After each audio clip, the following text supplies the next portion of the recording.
Hello everyone. इस time हम Victorian time period के इम्पोर्टेंट राइटर चार्ल्स डिकन को कवर कर रहे हैं, उनके वर्क्स को।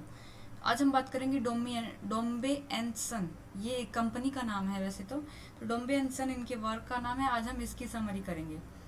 डोम्बे and Son novel by Dickens. Dombey and Son in full dealing with the firm of Dombey and Son wholesale retail and for exportation. ये इसका पूरा टाइटल है। जो नोवेल डिकन ने लिखा था डोम्बे एंड सन, उसका published in 20 monthly instalments during 1846 to 48 and in book forum in 1848. It was a crucial novel in his development, a product of more thorough planning and maturer thought than his earlier serialized books. तो इससे पहले के जो work थे उनको immature work माना जाता था। जब डोम्बे एंड सन वर्क आया तो लोगों को ऐसा लगा कि अब इसके बाद के जो भी वर्क है उनको मेच्योर वर्क माना जाता है चार्ल्स डिकन का। इसका टाइटल कैरेक्टर है मिस्टर डोम्बे। तो एक तरह से ये उन्हीं की कंपनी है, Dombey and Son. Is a wealthy shipping merchant whose wife dies giving birth to their second child, a long hoped for son and heir Paul. तो जो मिस्टर डोम्बे थे उनको एक बेटा चाहिए था, मतलब जो इनकी जो प्रॉपर्टी है या कंपनी है उसका वारिस बन सके। इससे पहले उनकी बेटी थी फ्लोरेंस, उससे इनका कोई ज़्यादा अटैचमेंट नहीं था, वो उसको नेग्लेक्ट करते थे। इनको चाहिए था कि उनका एक बेटा हो जो उनकी कंपनी को संभाल सके। तो जब उनकी बेटे का बर्थ होता है तो उनकी वाइफ की डेथ हो जाती है और बेटे का नाम होता है पॉल।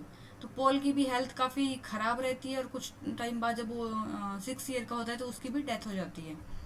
तो अब सिर्फ बचती है फ्लोरेंस। तो Dombey's hope are dashed in her grief. Florence draw emotional support from her father's employ. उनकी जो मदर की डेथ हो जाती है फिर वो भाई की भी डेथ हो जाती है। और फादर होते हैं उनको ज़्यादा कुछ अटैचमेंट होता नहीं है अपने डॉटर से। जो फ्लोरेंस होती है उसका अट्रैक्शन एक तरह से इनकी कंपनी की असिस्टेंट होते हैं वॉल्टर गे, उनके उनकी तरफ होता है और ये एक दूसरे से प्यार करने लग जाते हैं। जब इनकी रिलेशनशिप का पता मिस्टर डोम्बे को चलता है तो वो गे को, वॉल्टर गे को वेस्ट इंडीज भेज देते हैं, where he is shipwrecked and presumed lost. तो वहाँ पे ऐसा उनको बिलीव हो जाता है कि शिप के डूबने से उनकी डेथ हो गई है, वो लॉस्ट हो गए हैं कहीं सी में, उनका पता नहीं चलता है। फिर बाद में क्या होता है कि जो इनकी मिस्टर डोम्बे की कंपनी थी वो भी काफ़ी नुकसान में चल रही होती है और इनका जो रिलेशनशिप है अपनी डॉटर के साथ तो अच्छा है ही नहीं। फिर ये शादी कर लेते हैं, नई वाइफ ले आती है। वो पुअर तो होती है बट एक विडो होती है, एडिथ ग्रेंगर जिसका नाम होता है, लेकिन बाद में वो भी इनके एक ट्रस्टेड असिस्टेंट होते हैं, उनके साथ भाग जाती है। After this ultimately empty pursuit of the pair, Dombey returns bereft and bankrupt. Walter के वो जो जो फ्लोरेंस जिससे प्यार करती थी वो वापस आ जाते हैं काफ़ी साल बाद। फ्लोरेंस उनको देख के काफ़ी खुश होती है और वो दोनों, उनकी हेल्प की जाती है। The story of his rescue by China clipper. तो चाइना क्लीपर ने उनको रेस्क्यू कर लिया था जब उनका शिप डूब गया था। फ्लोरेंस से वो उसको प्रपोज करते हैं वॉल्टर के, दोनों की शादी हो जाती है। They set sail for the East, returning a few years later with a baby son named Paul.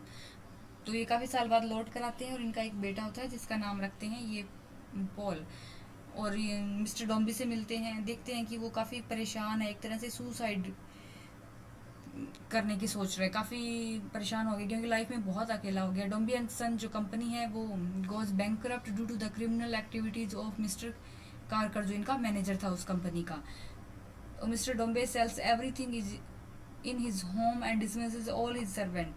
He lives in 2 rooms of the home by himself with a new housekeeper, Mrs. Richard. तो एक तरह से इनकी company पूरी fail हो गई है। इनके मैनेजर ने जो क्रिमिनल एक्टिविटी की थी उसके अंदर कंपनी को उन्होंने बेच दिया है। सिर्फ 2 रूम का इनका एक घर है और एक इनकी हाउसकीपर है, वहाँ पे ये अकेले रहते हैं। Mr Dombey is alone with regret and love. तो वहाँ पे अकेले रहते हैं तो इनको बहुत पछतावा होता है, ये अपनी बेटी के प्यार को याद करते हैं। He dismisses Florence and thinks of her often. Florence has a baby boy named Paul. She unites with her father and introduce him to his grandson. तो ये बाद में लौट के आती है और अपने फादर से इंट्रोड्यूस करवाती है अपना जो बेटा होता है उसको, पॉल। उसके फादर वैसे ही पहले से इसको मिस कर रहे हैं, बूढ़े हो गए हैं और अकेले हैं, तो अपनी बेटी की बहुत याद आ रही होती है इनको। Florence takes her father to live with her at Walter house. ये अपने फादर को अपने साथ ले जाती है। इनके जो हस्बैंड का हाउस होता है वॉल्टर हाउस, वहाँ पे जो मिस्टर डोम्बे होते हैं उनकी हेल्थ काफ़ी ख़राब होती है, लेकिन जो इनका लास्ट का टाइम पीरियड होता है उसमें इनकी बेटी इनकी बहुत केयर करती है। The family's reconciliation concludes the book in a typically Dickensian glow.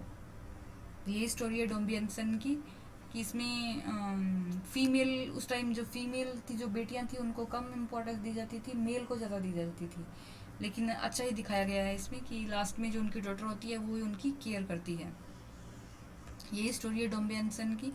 Thank you for watching. अगर आपको वीडियो अच्छा लगे तो please like and subscribe the channel.